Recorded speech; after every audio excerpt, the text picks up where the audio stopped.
যদ্বিদাচরণে তদুপাসনাতেই ব্রতী হই। জাগ্রত হও, আগমন করো, আমরা যেন একই অভিগমন করি, এক উদ্দেশ্যেই বাক কর্ম বিনিয়োগ করি, এক নিরন্তরতায় সেই তাঁকেই যেন জানিতে পারি। শ্রদ্ধার উষ্ঠিত অপূর্যমানিষ্টৈক প্রাণনায়, একই মন্ত্রে একই মননেই সমষ্টি উৎসারণায়, বৈশিষ্ট্য পূরণী এক চেতনাভিমন্ত্রণে শিষ্ট হবি ও শ্রেষ্ঠ হবনায় সমান আকুতি ও সম্যক হৃদয়ে জীবন বর্ধনে ঋদ্ধিমান হই। স্বস্তি স্বস্তি স্বস্তি। বার বার করবে নতি রাধা স্বামী আগে, দয়া করো দাতা মেরে চিত চরণ ন লাগে। জন্ম জন্ম রহি ভোলা মে নহি পায়া भेदा काल कर्म के जाल में रोहि भोगत खेदा। जगत जीव भर मत फिरे नित चारो खान, ज्ञानी जोगी फिर रहे सब मन के धाने। भाग जोगा मेरा यादि काऊ मिले सदगुरु आई, राधार स्वामी धाम का मोहि भेद जनाई। ऊंचा से ऊंचा देश है अधर ठिकाने, बिना शांत पाए नहीं सुत शब्द निशानी। राधा स्वामी नाम की महिमा सुनाई, विरह राग जोगाय के घर पहुँचो भाई। साधु संग कर सार रस मैंने पियाय भाई। प्रेम लगा गुरु चरण में मन संतन आए। तरफ उठे बेकल रहो कैसे पिया घर जाए। दर्शन रसनित नितल गए मन चिरताई। सुरत चरे आकाश में करी शब्द विलासा। धाम धाम निरखत चले पायो निज घर वासा। ए आशा मेरे मन बसे रहे चित उदासा। विनय सुना के पा करो निज चरण निवास। অনুভূতির দ্বারা যা জানা যায় তাই জ্ঞান। জ্ঞানের মতো আর দৃষ্টি নেই।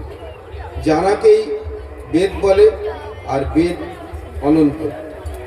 যে যতটুকু জানে সে ততটুকু বেদ ব্যক্তি। যার পাকা বিশ্বাস নেই তার অনুভূতি নেই, আর যার অনুভূতি নেই সে আবার পণ্ডিত কিসের।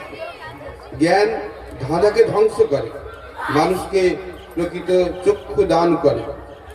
জ্ঞান বস্তুর স্বরূপকে নির্দেশ করে, আর বস্তুর যে ভাব জানলে জানা বাকি থাকে না তাই তার স্বরূপ।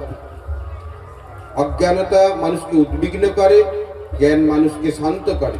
অজ্ঞানতাই দুঃখের কারণ, আর জ্ঞানই আনন্দ।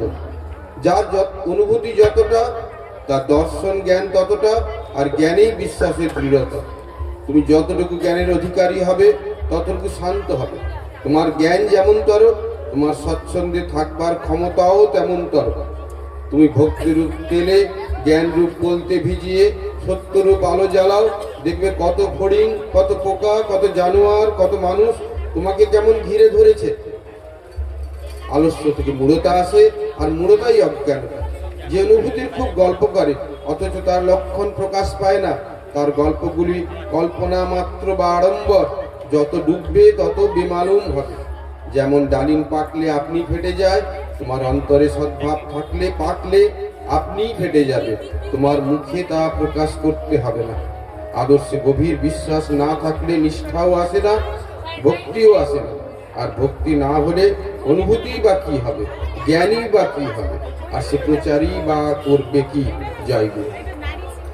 শ্রী ঠাকুরের আরেকটি বাণী গ্রন্থ চলার সাথে থেকে পাঠ করছি। নারী জননী। নারী হইতেই জাতি জন্মে ও বৃদ্ধি পায়, তাই নারী যেমন ব্যষ্টির জননী তেমনই সমস্ত। আর এই নারী যেমন ভাবে আবিষ্ট থাকিয়া যেমন করিয়া পুরুষকে উদ্দীপ্ত করে, পুরুষ হইতে সেই ভাবই নারীতে জন্মগ্রহণ করে।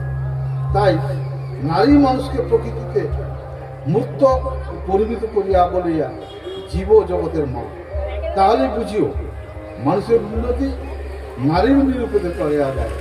তাই নারীর শুদ্ধতার উপরই জাতির শুদ্ধতা, জীবন ও বৃদ্ধি নির্ভর করতেছে। বুঝিও নারীর শুদ্ধতা জাতির পক্ষে কতখানি প্রয়োজনীয়। পুনরায় পাঠ করছি। নারী জননী।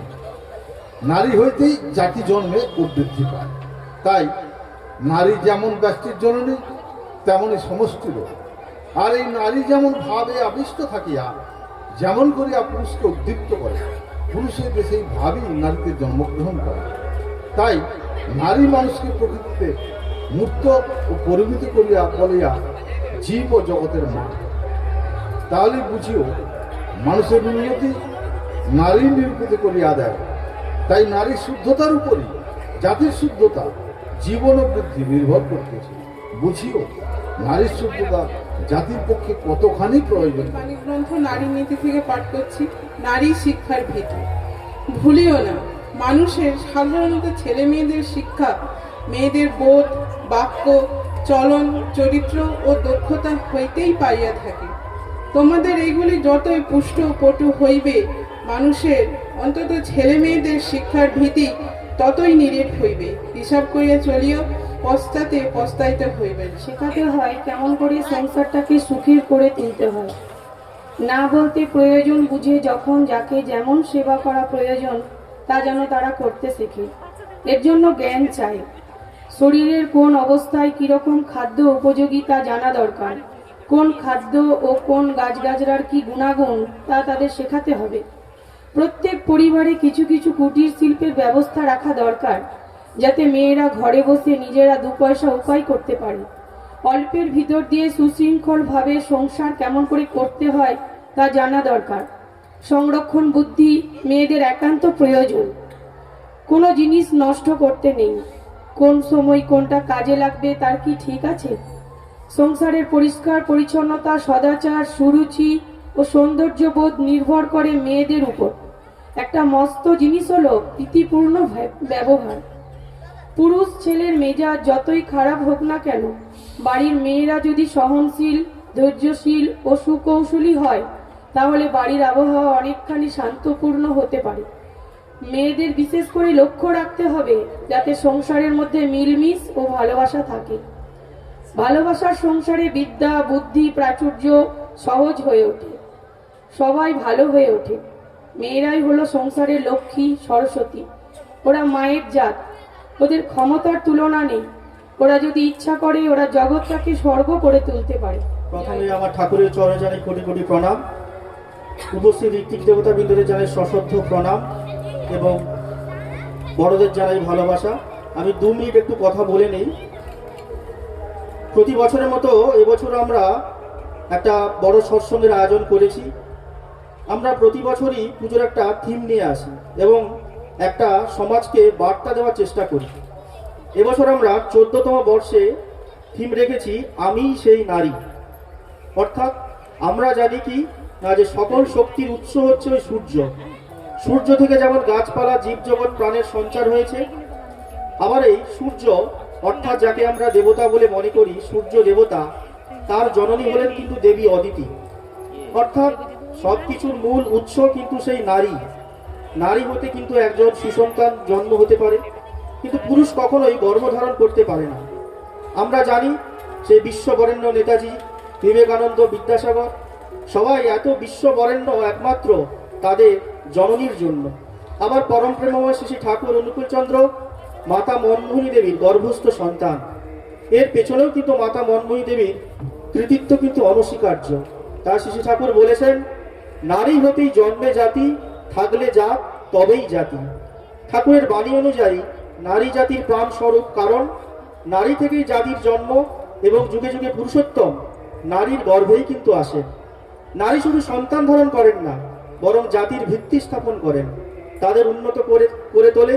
তাই তিনি বলতে চেয়েছেন, নারী হতে জন্মে জাতি, নারী জাতির প্রাণ, নারীর কোলেই যুগে যুগে আসেন ভগবান। তিনি নারীর কর্মময় এবং দায়িত্বশীল জীবনযাপনের উপর জোর দিয়েছেন। কিন্তু বর্তমান সমাজে আমরা দেখতে পাচ্ছি নারীরা কিন্তু সঠিকভাবে নিয়ন্ত্রিত হতে পারছে না। তাই নারীর চাল চলন, আচার ব্যবহার কেমন হওয়া উচিত তার জন্য কিন্তু আমাদের শিখতে হয়। আর আমরা সবাই মনে করি এই শিক্ষা একমাত্রই দ্য ওপেন ইউনিভার্সিটি, দ্য সৎসঙ্গ থেকে কিন্তু আমরা শিখতে পারি। তাই আজকের আমরা আলোচনার বিষয় রেখেছি নারী শিক্ষার ভিত্তি, অর্থাৎ নারীদের কিভাবে শিক্ষিত হতে হবে, তাদের যদি সঠিকভাবে শিক্ষা দেওয়া যায় তবেই কিন্তু আমরা একটা সমাজ, রাষ্ট্র, মহাদেশকে শৃঙ্খলাবদ্ধ করতে পারবো। তাই কিন্তু এই সৎসঙ্গের মাধ্যমে, ওপেন ইউনিভার্সিটির মাধ্যমে আমাদের কিন্তু এই শিক্ষাটা শিখে নেওয়া দরকার।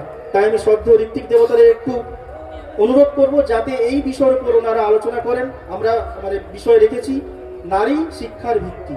জয়গুরু। এখন পুরো অনুষ্ঠানের দায়িত্ব আমি শ্রদ্ধেয় ঋত্বিক দেবতা কংগ্রেস মহোদয়ের হাতে তুলে দিচ্ছি। জয় গুরু। জাগো জাগো জাগো জাগো আর্য নারী, ও সুরদলনী সত্য সনাতনী, ও সুরদলনী সত্য সনাতনী, দুর্গতি নাশিনী, দুর্গতি নাশিনী মা আমারি আর্য নারী।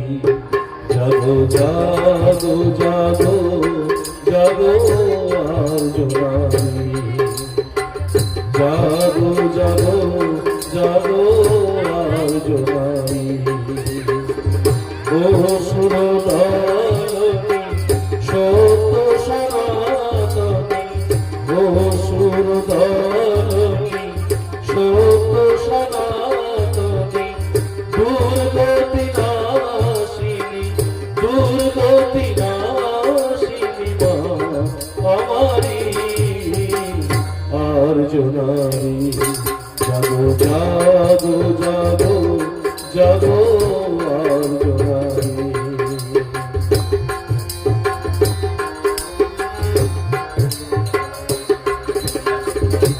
ইচ্ছায় ভরে যাবে হবে না উদ্ধার, হুমায়ুনার নাগো আগুয়ার। ইচ্ছায় ভরে যাবে হবে না উদ্ধার, হুমায়ুনার নাগো আগুয়ার। এ তুফানে দিতে হবে, এ তুফানে দিতে হবে গো ওপারি আর্য নারী। জাগো জাগো জাগো জাগো আর্য নারী, ও সুরদলনী সত্য সনাতনী, ও সুরদলনী সত্য সনাতনী, দুর্গতি নাশিনী, দুর্গতি নাশিনী মা আমারি আর্য নারী। জাগো জাগো জাগো জাগো আর্য নারী।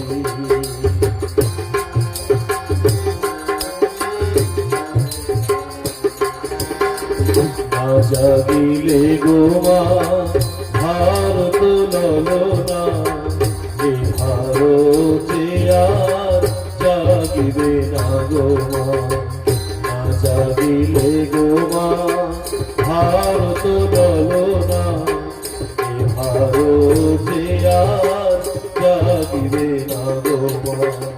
ডুবে যাবে ভারতের জাতি তোমার, ডুবে যাবে ভারতের জাতি তোমার, রসাতলে যাবে তোমাদের সন্তান, ডুবে যাবে ভারতের জাতি তোমার, রসাতলে যাবে তোমাদের সন্তান।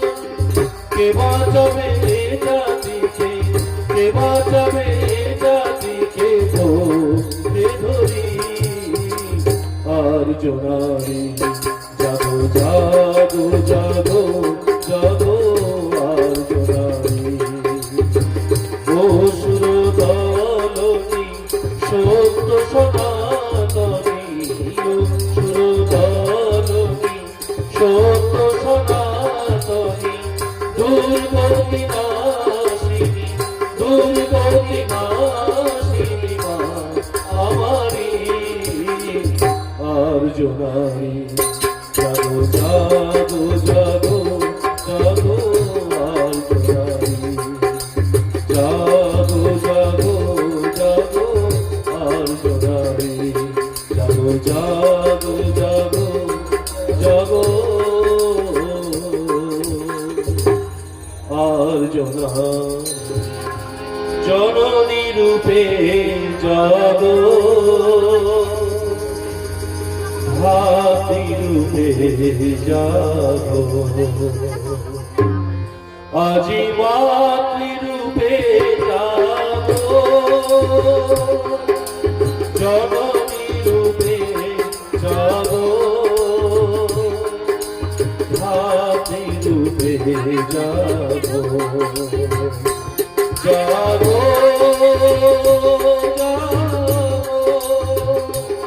জাগো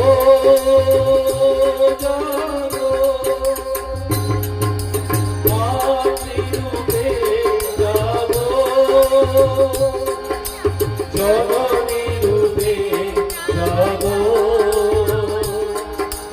ভাতৃরূপে জাগো।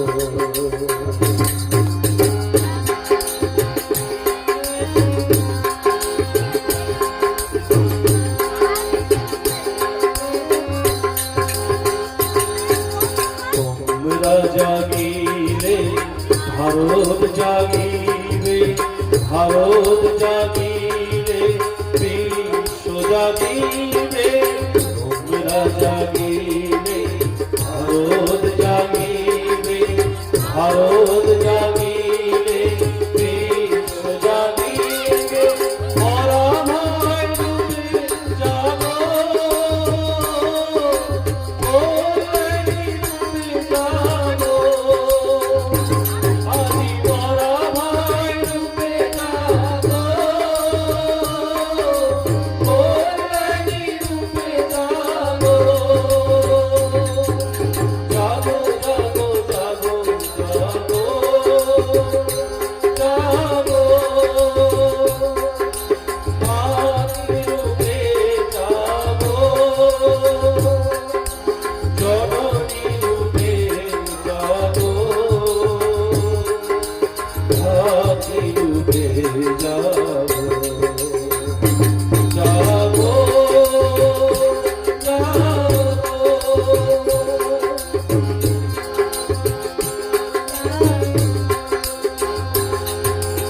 বৃদ্ধি চলনে হয়েছ পিশাচি, শয়তান পোষণে ধরে গেছে পৃথিবী, বৃদ্ধি চলনে হয়েছ পিশাচি, শয়তান পোষণে ধরে গেছে পৃথিবী, মানুষের বড় হাহাকার, মানুষ ভিক্ষা দাও, আদি মানুষের বড় হাহাকার,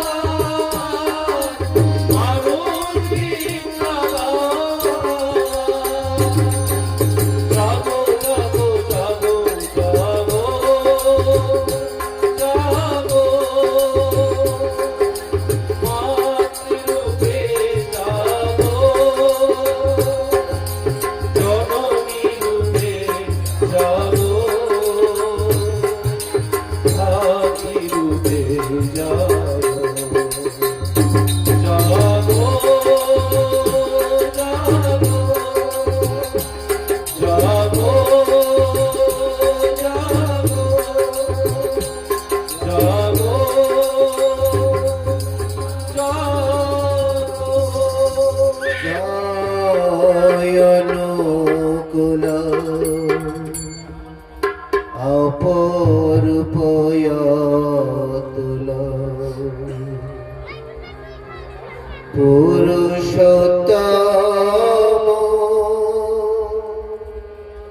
জয় হে মন জয় অনুকূল পুরুষোত্তম জয় হে জয় অনুকূল পুরুষোত্তম জয় হে মন মন্ময়িনী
কোটি কোটি প্রণাম নিবেদন করি।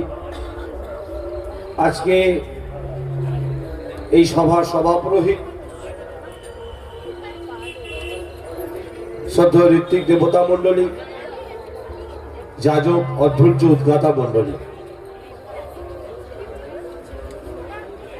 আজকে প্রতি বছরই বীণাবাণী মাতৃ আরাধনা সংঘ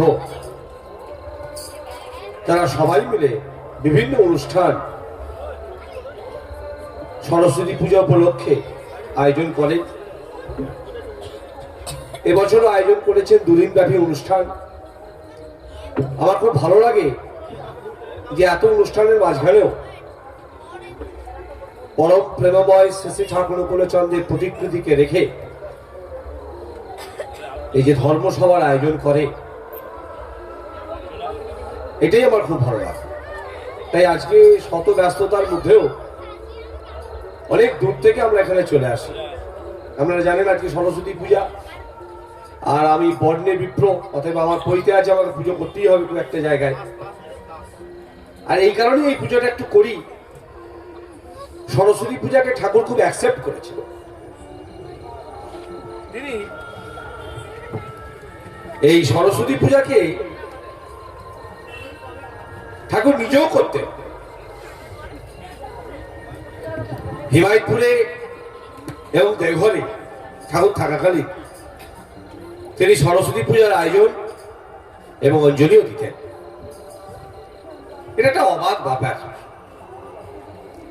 যে মানুষটা বলছেন পরম পুরুষের সংস্কার ছাড়া আর যা কিছু সব বন্ধন, তিনি আবার সরস্বতী পূজার আয়োজন, মাকে অঞ্জলি দিচ্ছেন, ঠাকুর মশাই পঞ্চানন বাচস্পতি, তাকে আবার প্রণাম করছেন, দক্ষিণা দিয়ে প্রণাম করছেন।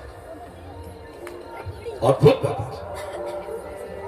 এক ভক্ত তো বলেই ফেললেন যে ঠাকুর আজ সরস্বতী পূজা। ঠাকুর বলেন তাড়াতাড়ি স্নান করে নে, অঞ্জলি দিতে যেতে হবে। সেই গুরুভাই শ্রী শ্রী ঠাকুরকে বললেন অঞ্জলি আর দিতে যাব না, আপনার কাছে এসে পড়েছি, আমার ওই সব কেন? আপনার কাছে এসে পড়েছি আমার সব কেন? তিনি বলছেন বৈষ্ণব শাস্ত্রে আছে লোকের মধ্যে লোকাচার, সদ্গুরুর সঙ্গে একাচার। তাই আমরা যখন সদ্গুরু আশ্রিত হয়ে গেছি, একটাই আমরা পূজা করব। কিন্তু আবার দেখুন বৈষ্ণব শাস্ত্র বলছে লোকের মধ্যে লোকাচার। এই ঠাকুর বলছে তাহলে আমি একটু চান টান করে নি, অঞ্জলি দিতে যেতে হবে। ঠাকুর অঞ্জলি দিতে যাবে, সেই গুরু ভাইটা থাকতে পারে? তাহলে আমি একটু রেডি হয়ে যাই, আমি অঞ্জলি দিতে যাবো। তারপর শ্রী ঠাকুর বলছেন যে এই লোকাচার গুলো আমার করার উদ্দেশ্য হলো যে মানুষ একটু হলো যেন ওই ছুঁয়ে থাকে।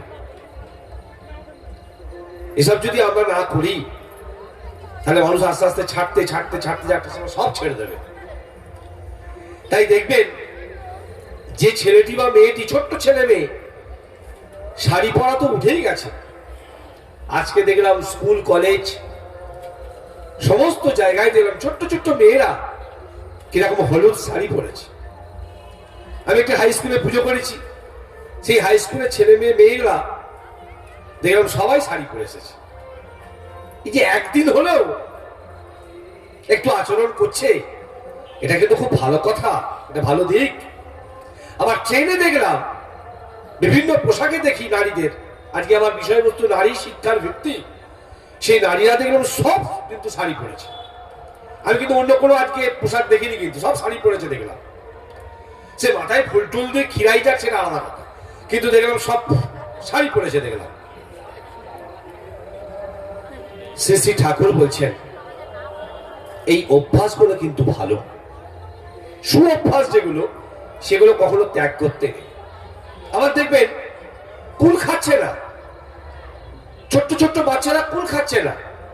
আমি জিজ্ঞাসা করলাম, হয়তো উত্তর ঠিক দিচ্ছে না, কিন্তু বলছে সরস্বতী পূজা হয়ে এখন কি কুল খাওয়া যায়? তুমি এত বোকা কেন? আমি জিজ্ঞাসা করছি যে সঠিক উত্তরটা দিতে পারে কিনা। শ্রী শ্রী ঠাকুরকে জিজ্ঞাসা করা হয়েছিল যে ঠাকুর এই সরস্বতী পূজা না হলে কুল খেতে নেই কেন? ঠাকুর বিজ্ঞান ভিত্তিক তো পুরুষোত্তম, তিনি বিজ্ঞান ছাড়া কোনো কথা বলেননি। তিনি বলছেন সরস্বতী পূজার যতক্ষণ না না হচ্ছে ততক্ষণ ফুলটা কিন্তু পুষ্ট হয় না। তাই পুষ্ট না হওয়ার পরে সেটা কচি থাকে, আর কচিটা আমাদের পক্ষে ভালো না। এই সরস্বতী পূজা হলেই দেখবেন আমের বউল হয়, জবের শীষ দিতে হয়। দেখবেন ঠাকুরকে জবের শীষ দিয়েছে, আমের বউল খেতে হয়, কিন্তু আমের বউল ঠাকুরের হাতে ধরিয়ে দিলে কাজ হবে না। কিন্তু আমরা একটা সময় কিন্তু সরস্বতী পূজার সময় আমাদের ঘরে ঠাকুমারা ওরা কিন্তু বউল খাওয়াতো। বউল খেলে কেন কেন খাওয়ায়? এই যে শীত চলে যাচ্ছে, গরম আসবে, এই সন্ধিক্ষণ এখানে রোগের প্রাদুর্ভাব হয়, এই সময় হাম পক্স হয়। তাই এই সময় অ্যান্টিবায়োটিক হিসাবে, অ্যান্টিসেপটিক হিসাবে ওই বউল আমের যে বউল যেটা, এটা কিন্তু খাওয়া ভালো। অবশ্যই খাবেন, কিন্তু ঠাকুরের বলা। কিন্তু শ্রী শ্রী ঠাকুর বলছেন এই সরস্বতী মানে হলো গতি, মশাল, গতির দেবী। আর প্রত্যেকটা মানুষ কিন্তু আমরা সবাই গতিশীল হতে চাই। আর এই গতিশীল হতে গেলে যিনি গতিময়তা দান করে আমাদেরকে, তিনি আমাদেরকে মশাল দেন, সেই পুরুষোত্তম যুগে যুগে আসে। তাই ঠাকুর বলছেন সব দেবতার সমাহারে পুরুষোত্তমের সৃষ্টি, সহজ মানুষ নররূপে করেন ধৃতি বৃষ্টি। আমাদের অনেকে পূর্বপুরুষ যারা, তারা এই সরস্বতী পূজার দিনে তারা সরস্বতী হিসাবে অঞ্জলি ঠাকুরের সামনেই কিন্তু দেয়। আবার আমি আমার নিজের পিতৃদেবকে দেখেছি সরস্বতী পুজোর দিনে ঠাকুরের কাছেই অঞ্জলি দিচ্ছেন। আমাদের অনেকের গুরু ভাই, অনেক ঋত্বিক দেবতা মন্ডলীকেও আমি দেখেছি ঠাকুরের কাছেই অঞ্জলি দিচ্ছেন। কেন? ওই যে ঠাকুরের বাড়ি, সব দেবতার সমাহারে পুরুষোত্তমের সৃষ্টি, সহজ মানুষ নররূপে করেন ধৃতি বৃষ্টি। তিনি সমস্ত স্রষ্টা, মালিক তিনি। তাই তার কাছে অঞ্জলি দিলেই সব দেবদেবীরা কিন্তু সন্তুষ্ট লাভ করে। আমি আমার ছোটবেলা থেকে বাবার সাথে সাথে আমরাও ওই ঠাকুরের কাছেই অঞ্জলি দিচ্ছি, আজও দিয়েছি। অঞ্জলির মন্ত্র অনেক বলেছি পুজো মণ্ডপে, কিন্তু নিজ অঞ্জলি কিন্তু ঠাকুরের কাছে দিয়েছি। এই যে শিশুকাল থেকে এই এডুকেশনটা, এই টিচিংটা কিন্তু আমরা পেয়েছি, আমাদের গুরু ভাইরা কিন্তু পাচ্ছি। তাই সৌরভ আমার অত্যন্ত স্নেহের, ওই এত অনুষ্ঠানের মধ্যেও কিন্তু ওই যে গুরু আশ্রিত, সদ্গুরু আশ্রিত ওদের পরিবার আজকে এই সৎসঙ্গ বছরের আয়োজন করেছে। আজকে আবার এই সরস্বতী পূজার সাথেও কিন্তু একটা মহান দিন, নেতাজি সুভাষচন্দ্র বসুর জন্মদিন। খুব তাৎপর্যপূর্ণ দিন আজকে। আজকে যার জন্মদিন, বর্তমান প্রজন্ম, আগামী প্রজন্ম যারা আসবে হয়তো অনেকেই জানতে পারবে না, হয়তো কালো ডায়েরিতে সেগুলো সব চাপা পড়ে যাবে আস্তে আস্তে। এই নেতাজি সুভাষচন্দ্র বসু তিনি সদ্গুরু আশ্রিত ছিলেন। তিনি পরম প্রেমময় শ্রী শ্রী ঠাকুর বলে চন্দ্রকে তিনবার দর্শন করেছেন, তিনবার দর্শন করেছেন। এবং তার মা এবং বাবা যেহেতু ঠাকুরের দীক্ষিত ছিলেন, শ্রী শ্রী ঠাকুর শিশুকাল থেকেই ঠাকুরের প্রতি তার আকর্ষণ ছিল। তিনি যখন আশ্রমে যাবেন, বিশাল আয়োজন, চেয়ার ব্যবস্থা করা হয়েছে, তিনি এসে বসবেন, কিন্তু তিনি চেয়ারে বসেননি, ঠাকুরের সঙ্গে ওই কাছাকাছি বসেছেন, চেয়ারে বসেননি। এই নেতাজি সুভাষচন্দ্র বসু তিনি আজকের দিনে এই যে নারী শিক্ষার ভিত্তি, তার মা প্রভাবতী দেবী এবং বাবা জানকীনাথ বসু, তারা পৃথিবীর বুকে এমন সন্তান তারা এনেছিলেন, তাকে চেনে না এমন কোনো মানুষ নেই। তাই আপনারা জেনে রাখুন, একবার নেতাজির মাকে প্রশ্ন করা হয়েছিল, যার গর্ভে এত সুন্দর সন্তান, আপনার ছবি একটা যদি আপনি দেন, তাহলে আমরা বিদেশে গিয়ে দেখাবো যে নেতাজির মায়ের ছবিটা একটু দেখো, কেমন মা আর তার কেমন সন্তান। তখন নেতাজির মা প্রভাবতী দেবী বলেছিলেন, আপনি একটু বসুন, আমি একটু ঘরের ভেতর থেকে আসছি। বলে তিনি ঘরের ভেতর থেকে একটি ঠাকুরের ছবি মাথার উপরে নিয়ে তার কাছে এলেন, বললেন আপনারা নেতাজির কথা বলছিলেন, আমার ছবি নিয়ে যাবেন বলছিলেন, আজকে নেতাজি যাদের জন্য নেতাজি হলো, এই গুরুর ছবি একটা নিয়ে যান। অবাক হয়ে যাবেন আপনারা, নেতাজির মা এবং বাবা হিমায়তপুরে যখন ঘর তৈরি হচ্ছে, নগর কেটে ওই বসত জঙ্গল কেটে যখন বসত বাড়ি তৈরি হচ্ছে, তখন তিনি ওই ইট মাথায় করে বহন করে নিয়ে গিয়ে সহযোগিতা করেছিলেন। তারা দুজনেই কিন্তু আদর্শ প্রাণ ছিলেন, তাই অবন্তর সন্তান। একবার নেতাজির বাবা কোর্ট থেকে ফিরে আশা করছেন যে আজকে যদি নেতাজির মা একটু লুচি এবং একটু হালুয়া করে খুব ভালো হয়। আমাদের জীবনে কি এগুলো হয় না? বড্ড কম, এরকম দেখাই যায় না বোধহয়, যে স্বামী ভাবছে স্ত্রী করছে, খুব কম। হয়তো কোনো কোনো দিন মিলেও যেতে পারে, কিন্তু খুব কম। নেতাজির বাবা কোর্ট থেকে ফিরে ভাবছে আজকে যদি সুভাষের মা একটু লুচি আর একটু হালুয়া করে খুব ভালো হয়। নেতাজির বাবা কোর্ট থেকে ফিরছেন, বাড়িতে ঢুকেছেন, হাতের সামনে জল, গামছা এগিয়ে দিচ্ছেন নেতাজি জননী প্রভাবতী দেবী। মুখ টুক ধোয়ার পর, ফ্রেশ হওয়ার পর যখন খেতে বসছেন, দেখছে থালায় লুচি আর হালুয়া। ভাবা যায়? ভেবেছেন কোর্টে, উড়িষ্যার কোর্ট থেকে তিনি ফিরছেন, আর যখন ফিরে যখন ঘরে ঢুকছেন, যা ভেবেছেন সেটাই হয়ে গেছে। আর ঠাকুর কি বলে? সন্তান মানে সমতান, কেউ নেই। কোর্টে ভাবছেন সুভাষের মা ঘরে করে ফেলছে, তিনি খেলেন। শ্রী ঠাকুরকে যখন নিবেদন করা হলো, শ্রী ঠাকুর শুনে বলছেন ওই জন্যই তো সুভাষ জন্মাইছে।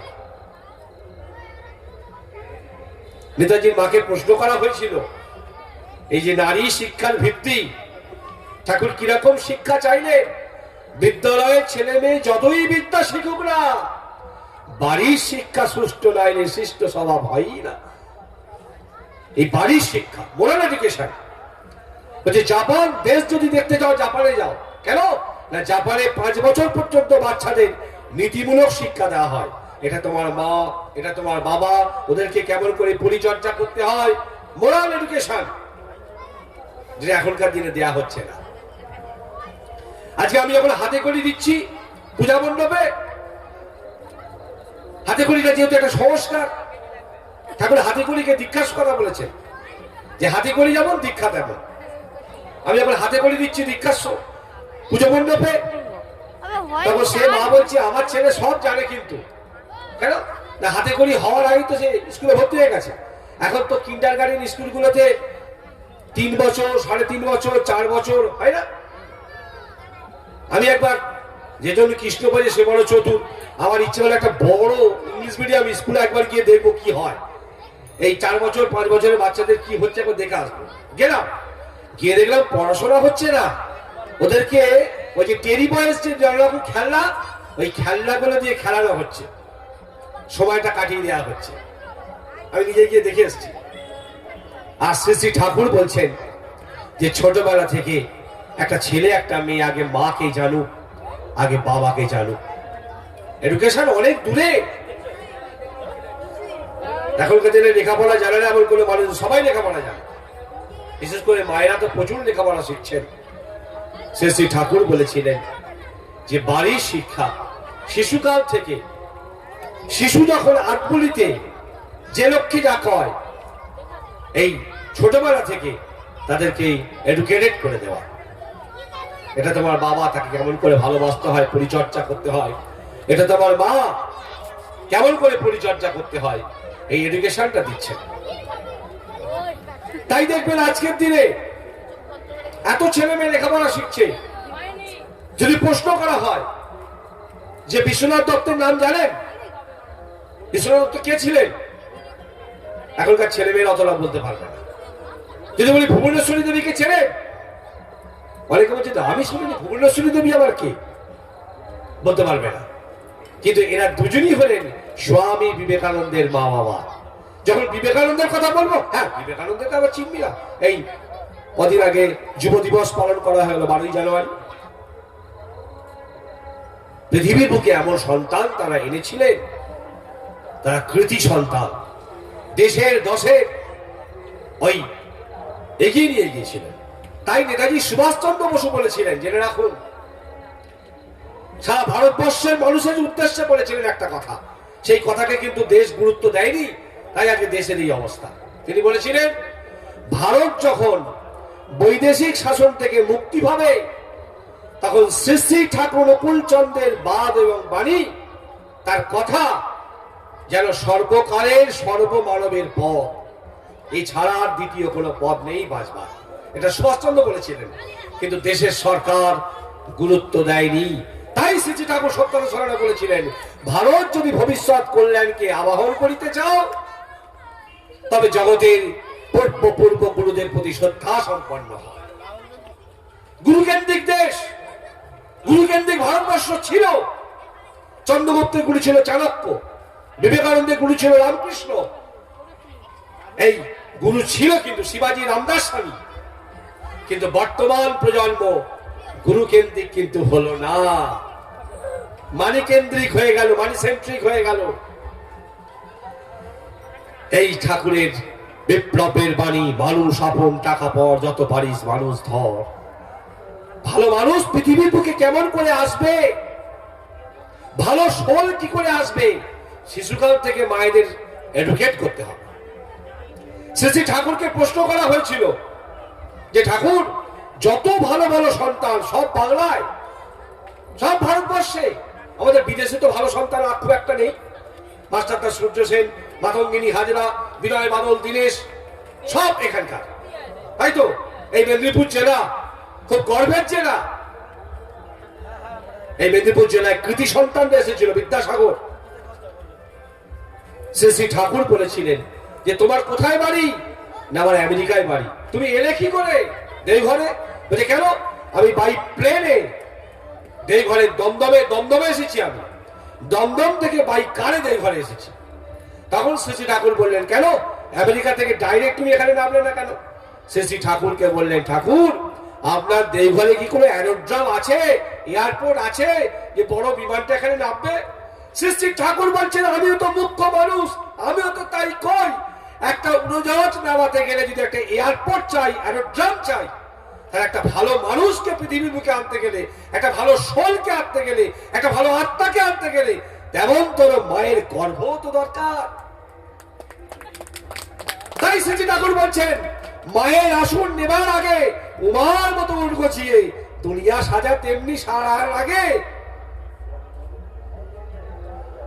ছোটবেলা থেকে, শিশুকাল থেকে আমাদের ঘরে ছোট্ট ছোট্ট ছেলে মেয়েরা আজকে মাকে প্রণাম করছে, বাবাকে প্রণাম করছে, মাথা নত করছে, বাবার খোঁজ নিচ্ছে, মায়ের খোঁজ নিচ্ছে, লেখাপড়া শিখছে। এই থেকেই একটা ছেলে, একটা মেয়ে, আদর্শ ছেলে, আদর্শ মেয়ে উঠছে। এরা যখন বড় হবে, এদের কোলেই যুগে যুগে ভগবান আসবে। তাই শ্রী ঠাকুর আমাকে বলেননি, আমার মতো মূর্খ মানুষকে বলেনি। তিনি ইন্টেলেকচুয়াল, হাই ইন্টেলেকচুয়াল, পন্ডিত জওহরলাল নেহরু, মহাত্মা করমচাঁদ গান্ধী, নেতাজি সুভাষচন্দ্র বসু ডেকে ডেকে বলেছিলেন, দীক্ষা, শিক্ষা, বিবাহ। আজকে সৌরভ বীরাবাড়ি মাতৃ আরাধনার সঙ্গে একটা সাবজেক্ট করেছে, খুব মূল্যবান সাবজেক্ট, নারী শিক্ষার ভিত্তি। ঠাকুর বলেছিলেন, জাত জনম জীবন নারীর হাতে, সুশীল নিয়ম হয় তাই মানেতে। আজকে নারী শক্তি ঘেটে গেছে, আজকে মায়ের দল ঘেটে গেছে, তাদের উদ্দেশ্য থেকে সরে গেছে। যার ফলে যে সন্তান পৃথিবীর বুকে যারা আসছে, তারা কিন্তু গুরু কেন্দ্রিক হচ্ছে না, আদর্শ কেন্দ্রিক হচ্ছে না, মা বাবা কেন্দ্রিক হচ্ছে না, তাদেরকে ভালোবাসছে না, তাদেরকে অর্চনা করছে না। গতকাল একটি জায়গায় আমি গিয়েছিলাম, তার মায়ের বাথরুমে পড়ে গিয়ে হাত ভেঙে গেছে, জানেন? ছেলে পুজো কমিটির সেক্রেটারি, সরস্বতী পুজো ঠাকুর আনতে গেছে কুমোরটুলিতে ম্যাটারও করে, আর ঠাকুর আনবে বলে একটা বড় বেকারি নিয়েছে, যাতে ঠাকুরের কোনো অসুবিধে না হয়, যেন হাত না ভাগে, মুখটা ঠিক থাকে, কানটা ঠিক থাকে, চোখটা ঠিক থাকে। হাতে একটা বেকারি নিয়েছে, কোনো তার, কোনো গাছপালা যেন মায়ের স্পর্শ করতে পারে না। এদিকে ডাক্তার ফোন করেছে, তোমার মা পড়ে গেছে, তুমি একবার এসো, অপারেশন করতে হবে, বন্ডে সই করতে হবে। ডাক্তারবাবু, আপনি করুন, আমার যাওয়ার সময় নাই, আমার ঠাকুরকে লক্ষ্য রাখতে হবে, ঠাকুরের যাতে হাতটা না ভাঙে, পাটা না ভাঙে। কি বোধ! তাই কাজী নজরুল দুঃখের সুদুঃখ করে লিখেছিলেন, ঘরের প্রতিমা পুজিস রে তোরা, নিজের মাকে তো তোরা পুজিস না। এই যে যুগে যুগে গর্ভধারিণী মা, ঠাকুর রামকৃষ্ণদেব বলেছিলেন বিবেকানন্দকে, ঘরে ঘরে যাবি, জুতো খাবি, লাটা খাবি, এই মায়েদের পুজো করবি। তিনি নিজের স্ত্রীকে পুজো করে দেখিয়ে দিয়েছিলেন এই মাকে পুজো করবি। আর ঠাকুর অনুকূলচন্দ্র নিজের মাকে পুজো করে দেখিয়ে দিয়েছিলেন এই মাকে পুজো করবি। আজকে ঘরে ঘরে কিন্তু এই গর্ভধারিণী মা এবং বাবা তারা কষ্ট পাচ্ছে। এই জায়গায় আজকে সৎসঙ্গ খুব তাৎপর্যপূর্ণ, সৎসঙ্গে খুব গুরুত্বপূর্ণ জায়গা। সৎসঙ্গ মানুষকে এই বার্তাই দেয়, তারা হিন্দু মুসলমান জৈন খ্রিস্টান বিভাজন করতে আসে না। তারা বলে মানুষই সব, খাঁটি মানুষের জন্য এই খাঁটি এডুকেশনের দরকার। তাই মেয়েদের সুশিক্ষা, মেয়েদের শিশুকাল থেকেই এই অবান্তর ব্যক্তিভক্তি, মাতৃভক্তি, স্বামী ভক্তি, গুরু ভক্তি এগুলো তৈরি করে দিতে হয়, তবেই কিন্তু তাদের কলে যুগে যুগে মহামানব আসতে পারে। আচ্ছা, আরো অনেক ঋত্বিক দেবতারা আছেন, তারা আলোচনা করবেন। আমাদের প্রতি প্রত্যেকের কাছে একটাই প্রার্থনা, অন্তত পক্ষে আমাদের সৎসঙ্গী ঘরের ছোট ছোট ছেলে মেয়েদের যেন ঠাকুরের ভাবধারায় স্নাত করে গুরুকেন্দ্রিক চলনে অভ্যস্ত করে তুলতে পারি। আমাদের ঘর থেকে যখন মেয়েরা বেরোবে, ছেলেরা বেরোবে, তখন সেই হেমচন্দ্রের গানটা মনে পড়ে, কবে আমি এমন হব আমায় দেখে বলবে লোকে, পেয়েছি আমি জীবন বল্লভ। ভালো থাকবেন সবাই। যৎ কৃপা তমহং বন্দে পরমানন্দ মাধব। পরম দয়াল ঠাকুর আমার, উপস্থিত সবাইকে প্রণাম জানাই। ঠাকুরের একটা বাণী দিয়ে শুরু করি। আদর্শে কপট ভালোবাসা, বঞ্চনা সোনার কলসি যা শূন্য। আদর্শে কপট ভালোবাসা, বঞ্চনা সোনার কলসি যা শূন্য। আরেকটা নেপোলিয়ানের কথা বলি, যে man must run after glory, women after man. Man must run after glory, women after man. এই পুরুষ যারা, তারা গ্লোরি, ঐশ্বর্যের দিকে যাবে, আর নারীরা তাকে ফলো করবে। এটা কিন্তু নেপোলিয়নের কথা। সেই জন্যই ওই সৌরভ যেটা বলছিল, যে নারী হতেই জন্মে জাতি, থাকলে জাত তবেই জাতি। স্বামীতে তার যার যেমনি রতি, সন্তান পায় তেমনি রতি, তেমনি মতি। নারীতে, স্বামীতে যার যেমনি রতি, সন্তান পায় তেমনি মতি। এই মতিটার উপরেই তো সবকিছু ডিপেন্ড করে। তো সেই জন্য আজকে যেহেতু নারী সাবজেক্ট, এই আমাদের যে বিবাহ, যেটা ঠাকুর যেটা বিবাহ সংস্কার, যেটা আগে যত মহাপুরুষ এসেছেন কারোর কিন্তু কেউ কিন্তু খুব একটা বিবাহ নিয়ে কিছু বলেননি। ঠাকুর যেটা বিবাহ নিয়ে সব থেকে বেশি বলে গেছেন। তো ঠাকুর এইটাকে বেশি ইম্পর্টেন্ট সমাজ গড়ার ক্ষেত্রে। নেতাজির কথা হচ্ছিল, যে ঠাকুর নেতাজি যখন ঠাকুরের কাছে গেছিলেন, নেতাজি জিজ্ঞেস করেছিলেন ঠাকুরকে যে দেশকে স্বাধীন করতে হবে, আপনি একটা কিছু বলুন। ঠাকুর বললেন যে বিবাহ সংস্কার কর। তখন নেতাজি বলেছিলেন যে আপনি শর্টকাট কিছু বলুন। না, এর থেকে শর্টকাট কিছু নেই, বিবাহ সংস্কার। ইংরেজিতে একটা কথা আছে, an uncertain marriage law is a national calamity. National calamity কথার অর্থ জাতীয় বিপর্যয়। এই মহামারী, এই করোনা, এগুলো সব জাতীয় বিপর্যয় বলি আমরা। এই যে আনসার্টেন ম্যারেজ ল, এই যে অনিশ্চিত ম্যারেজ ল, বিবাহ সংস্কার যেটা আমরা আমাদের সমাজে চলে, সেইটা নাকি জাতীয় বিপর্যয়ের মতো। এটাকে আগে ঠিক করতে হবে, ঠাকুর ওই জন্য বলেছিলেন। দিয়ে ঠাকুর বললেন যে আমাদের এই যে বিবাহ সংস্কার, যেটা মায়েরা বেশি দায়িত্ব এই সমাজকে সংস্কার করা, ঠাকুর ওই জন্য বললেন যে যেভাবেতে স্বামীকে স্ত্রী করবে উদ্দীপিত, সেই রকমই সন্তান হয় তেমনই সঞ্জীবিত। যেভাবেতে স্বামীকে স্ত্রী করবে উদ্দীপিত, সেই রকমই ছেলে হয় একবার বলাও আছে, এরকম সন্তান হয় একবার বলা আছে, আরেকবার বলা আছে সেই রকমই ছেলে হয়। এবং মায়েদের ক্ষেত্রে আসার কথা, যদি আপনারা মানেন যে স্বামীর প্রতি যদি আপনার রেসপেক্ট থাকে, বা স্বামী যে আদর্শটাকে ফলো করে সেইটাকে যদি আপনি টেনে নিয়ে যেতে পারেন, তাহলে কিন্তু সন্তান কিন্তু পুত্র সন্তান হয়, ঠাকুরের বলা। সুতরাং কন্যা সন্তান পুত্র সন্তান দুজনেই অমূল্য, ঠিকই আছে, কিন্তু কেউ যদি পুত্র সন্তানকে বেশি গুরুত্ব দেন, যেহেতু সে তার বংশের একটা ধারা বজায় থাকবে, ঠাকুরের জন্য বলা স্বামীর প্রতি যা রেসপেক্ট যতটা বেশি, সেখানে নাকি পুত্র সন্তান হওয়ার সম্ভাবনা সেখানে বেশি থাকে। তো আজকে যে উপলক্ষে আমরা সৌরভ আমাদের এইখানে একটা সুযোগ করে দিয়েছেন বলবার জন্য ঠাকুরের কথা, এই আওয়াজ যতদূর যায় আমার খুব ভাবতে ভালো লাগছে, বা যে আমি এই ঠাকুরের কথা 10 জনকে শোনাতে পারছি, এটা কম সৌভাগ্যের ব্যাপার না, এটা একটা রিয়েলাইজ করতে হবে, এটা কিন্তু আমার অনুভূতির ব্যাপার, এটা শুধু কথার কথা না। ওই জন্য আদর্শে কপট ভালোবাসা যেটা বললাম, যে আমরা অকপট হতে পারিনি বলে কিন্তু আমাদের প্রাপ্তির ভান্ডার কিন্তু শূন্য মনে করি আমরা যেটা। ওই জন্য বিবেকানন্দ বলেছিলেন যে you must realise God, talk to God, feel God. অনুভূতি, যার অনুভূতি হয়নি তার কিছু হয়নি, এই আজকের সাবজেক্টের মধ্যেই আছে, যার অনুভূতি হয়নি তার কিছুই হয়নি। এই যে আজকে যে উপলক্ষে আমরা এসেছি, এই যে মায়ের আরাধনা, এই যে বিদ্যার অধিষ্ঠাত্রী দেবী, বিদ্যা কথা এসেছে সংস্কৃত বিদ ধাতু থেকে, যার অর্থ জ্ঞান। আবার জ্ঞানেরও যদি মানে করেন বিদ্যা, বুদ্ধি, পাণ্ডিত্য, চেতনা, কনসাসনেস। এই কনসাসনেস সব চলে গিয়ে লাস্টে পড়ে থাকে ওই চেতনাটাই।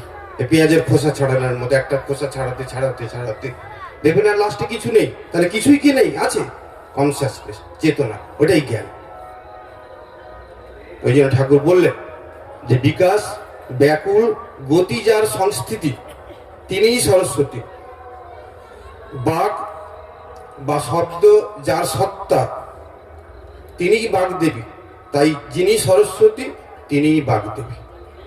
তাহলে বিকাশ ব্যাকুল গতি যার সংস্থিতি, তিনিই সরস্বতী। এবার ঠাকুরকে বলা হয়েছে, ঠাকুর এই যে আগের দাদা বলছিলেন যে ঠাকুর অঞ্জলি দিতেন, এবং ঠাকুর এরকম লাইনে দাঁড়িয়ে সবার মতো অঞ্জলি দিতেন, এবং শেষে প্রসাদ নেওয়ার জন্য দাঁড়িয়ে থাকতেন। ভাবতে পারেন, আমার একটা এইরকম ইগো ছিল। আমার বাবাকে দেখেছি, বাবা কোনোদিন সরস্বতী পুজোয়, কোনোদিন আমাদের বাড়িতে যতদিন সরস্বতী পুজো হচ্ছে কোনোদিন দেখতাম না। বাবা এতটাই গোঁড়া, আমি ইষ্ট ঠাকুর ছাড়া আর কাউকে বুঝি না, এক ভক্তি বিশেষ সাথে আধ্যাত্মিক সদাচার, গীতার কথা, একের প্রতি ভক্তি, ওইটাই আধ্যাত্মিক সদাচার। আমিও তাই, স্কুলে হয়, সবাই দেয়, আমার একটা ইগো ছিল। ঠাকুরকে অঞ্জলি দিয়ে এসেছি সকাল, আবার কি অঞ্জলি দেবো, কিন্তু পরবর্তীকালে নিজেকে একটু কারেকশন করেছি, দাঁড়িয়ে থাকি। ঠাকুর বলেছেন ঠাকুর দাঁড়িয়ে থাকতেন, ওই শ্রদ্ধা বিনয়, ওই এটা লোকাচার একটা। তা ঠাকুর যখন বলছেন, ঠাকুরকে বলা হচ্ছে, ঠাকুর বলছেন যে দেখতো এই সরস্বতী কথা কোথা থেকে এলো। তো ঠাকুরকে বলা হচ্ছে যে সরস কথাটা জল, আর বতী জলবতী। ঠাকুর পছন্দ না, ঠাকুর সবসময় ধাতুগত মানে জানতে চাইতেন। তখন দেখা হলো যে সরস কথা সরস্বতী থেকে, সরস কথা হচ্ছে শ্রী ধাতু থেকে, যার রুট হচ্ছে গতি। আর আরেকটা মানে আছে শ্রী ধাতুর, আরেকটা মানে হচ্ছে বিকশিত হওয়া। এই জন্য বলেন বিকাশ ব্যাকুল গতি যার সংস্থিতি। এটা গেল। এরপরে যখন এরপরে আসছে যে এই বাগদেবী, এই বাগ বা শব্দ, ঠাকুর ওখান থেকে বিশ্লেষণ দিচ্ছেন, সমস্ত ঠাকুরের বিশ্লেষণই বলছি, যে বাগ বা শব্দ, যে in the beginning there was word, শব্দ। এবং শব্দ সাধনা যে করেনি, সে সাধনার নাকি কিছুই করেনি, ঠাকুরের বল। তাহলে ওখান থেকেও কিন্তু সরস্বতীর মানেটা পাওয়া গেল। এরপরে ঠাকুর আবার বলছেন এই সরস্বতী যে জলের উপরে, এই যে পদ্ম, জলের উপরে যে পদ্ম, এই পদ্ম কোথা থেকে, জল কোথা থেকে এলো? তখন আমাদের যে পঞ্চমহাভূত, যে এই যে ক্ষিতি, অপ, তেজ, মরুত, ব্রহ্ম, এর মধ্যে অপ হচ্ছে এই জল। বাকি যেগুলো সেগুলো সবই বায়বীয় অবস্থা, গ্যাসীয় অবস্থা। শুধু এদের মধ্যে তরল বা কন্ডেন্স রূপ হচ্ছে জল। এই জল যখন আমাদের ঈশ্বর যখন অব্যক্ত ঈশ্বর যখন তৈরি করলেন যে জল ছাড়া মানুষ বাঁচতে পারবে না, সেই জন্য জলের সৃষ্টি হলো সেখান থেকে, ওই জন্য পদ্মের উপরে জল দেয়া। তারপরে এই যে হংস, ঠাকুরকে বলা হয়েছিল এই হংসের কি মানে, হংস এখানে হচ্ছে আমি সেই, সহং আমি সেই, এর অর্থ যিনি সমস্ত গুণের অধিকারী তাকে বয়ে নিয়ে যাওয়াই হচ্ছে আমাদের কর্তব্য, যে হংসের দায়িত্ব হচ্ছে তাই। এরপরে শুভ্র বসনা, ভদ্রকালী, সরস্বতীকে নাকি ভদ্রকালী বলা হয়। ভদ্রকালী, ভদ্র মানে কল্যাণ, এসব ঠাকুরের বিশ্লেষণ। কালী কল ধাতু থেকে এসছে, সেটাও গতি, সবেতে গতি, গতি গতিময়তা। ওই জন্য ঠাকুর এক জায়গায় বললেন যে সরস্বতীর পুজো করা মানে পরম ব্রহ্মের পুজো করা, যা সৃষ্টি তত্ত্বের আরাধনা করা।